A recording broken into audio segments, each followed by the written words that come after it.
आई कुठे काय करते या मालिकेच्या आजच्या एपिसोडमध्ये शेखर रस्त्यावर वडापाव खात असतो। तेवढ्यात संजना तिथे येते व शेखरला गाडीत बसण्यासाठी सांगते। मग शेखर गाडीत बसतो आणि वडापाव खाणार का असे संजनाला विचारतो, तर ती बोलते मी रस्त्यावरचं खात नाही। तर शेखर तिला विचारतो कधीपासून, अगोदर तर मला सारखं रस्त्यावरचं खायला घेऊन जायचीस।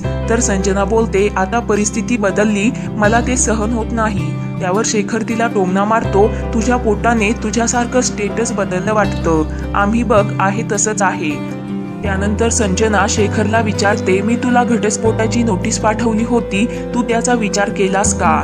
माझ्यामुळे अनिरुद्ध आणि अरुंधतीच्या घटस्फोटाची प्रोसिजर चालू आहे, काही दिवसांनी ते सेपरेट होतील। आता या जन्मात तरी आपण दोघेजण एकत्र येऊ शकत नाही, ही रियालिटी आहे। आता प्लीज मला तू घटस्फोट दे, मला तंगवत ठेवून तुला काय मिळणार आहे? तर शेखर सांगतो 60 लाख रुपये। तेव्हा संजना धक्क्याने गाडी थांबवते व शेखरला बोलते मी तुला 60 लाख रुपये नाही देऊ शकत। तर शेखर बोलतो मी पण तुला डायव्होर्स नाही देऊ शकत, नाही तर तू घर माझ्या नावावर कर।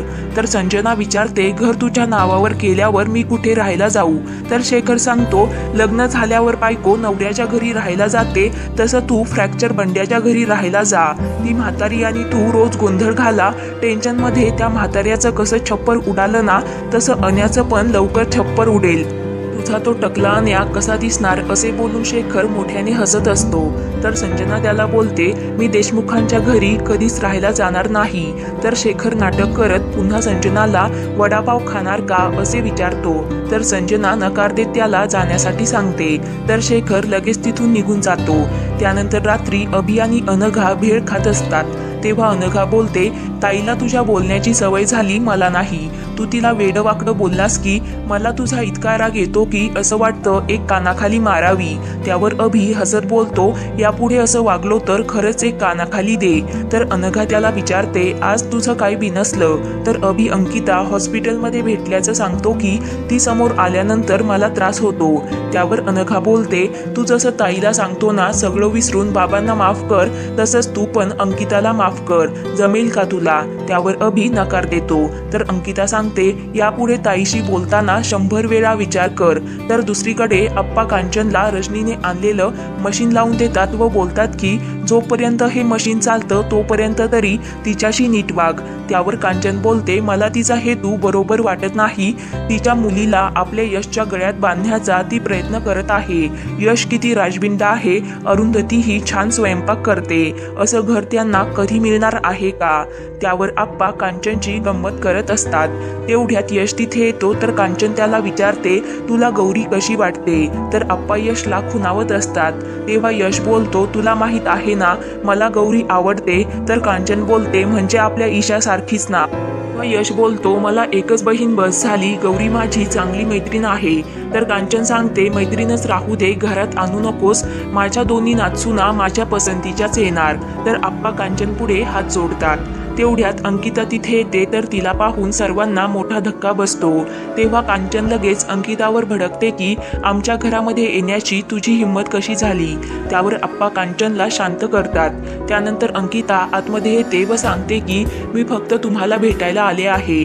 तेव्हा अरुंधती तिला विचारते कशासाठी? तर अंकिता बोलते मी तुम्हाला मिस करत होते। त्यावर अरुंधती बोलते मी हॉस्पिटलमध्ये पण तुला सांगितलं होतं अभिला तुझ्याशी काही संबंध ठेवायचा नाही, तू त्याची पाठ का सोडत नाहीस? तर अंकिता सर्वांसमोर पश्चाताप करत असते की मी अभिशिवाय जगू शकत नाही, मी माझा डिसिजन मम्मा बाबाला पण सांगितला, त्यांना माझं ऐकावंच लागेल, ते तुमची माफी मागायला पण तयार आहेत, प्लीज तुम्ही मला एक चान्स द्या। त्यावर अरुंधती बोलते अभिला आता तुझ्यामध्ये काही इंटरेस्ट नाही, अगोदरच त्याला यातून बाहेर येण्यासाठी खूप वेळ लागला, परत त्याला यामध्ये खेचू नकोस। तर अंकिता बोलते अभिचं अजूनही माझ्यावर खूप प्रेम आहे, तो फक्त बोलायला घाबरतो। तर कांचन परत अंकिताला ओरडते। तर यश पण बोलतो अभिचं तुझ्यावर प्रेम नाही।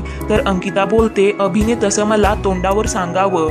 तेवढ्यात अभि तिथे येतो व बोलतो की मी तुला तोंडावरच सांगतो। तेव्हा अभि रागामध्ये अंकिताला सांगतो माझं तुझ्यावर प्रेम नाही। तेव्हा अंकिता त्याला समजवण्याचा खूप प्रयत्न करत असते व त्याला अगोदरचं सर्व काही आठवायला सांगते। तर अभि खूप बेचैन होतो आणि बोलतो की मला तू माझ्या आयुष्यात परत नकोयस। तर अंकिता बोलते तू खोटं बोलत आहेस। तेव्हा अरुंधती अभिला शांत करायला जात असते, परंतु अनघा तिला नको म्हणून खुणावते। तर अरुंधती शांत होते। नंतर अभि त्याच्या मनातील सर्व काही अंकिताला बोलतो व तिच्यावर खूप भडकतो आणि पुन्हा एकत्र येण्यासाठी नकार देतो। त्यावर अंकिता बोलते एक दिवस तुला कळेल माझं तुझ्यावर किती प्रेम होतं ते, आणि त्यासाठी मी वाटेल ते करू शकते। तुला पश्चाताप होणार हे नक्की। त्यावर अंकिता जाण्यासाठी निघते तर दारामध्ये अनघा उभी असते। तेव्हा अंकिता तिच्याकडे रागात पाहते व बोलते की तू त्याच्यासोबत आहेसच का? तूच हे सर्व त्याच्या मनात भरवलं असशील, परंतु एक लक्षात ठेव अभि फक्त माझाच आहे। त्यावर अनघाला खूप वाईट वाटतं। तर अरुंधती बोलते तुझी बाजू मांडून झाली असेल तर आता निघ, उगीच तमाशा घालू नकोस, नाही तर हकलून द्यावं लागेल। तर अंकिता रागामध्ये तिथून निघून जाते।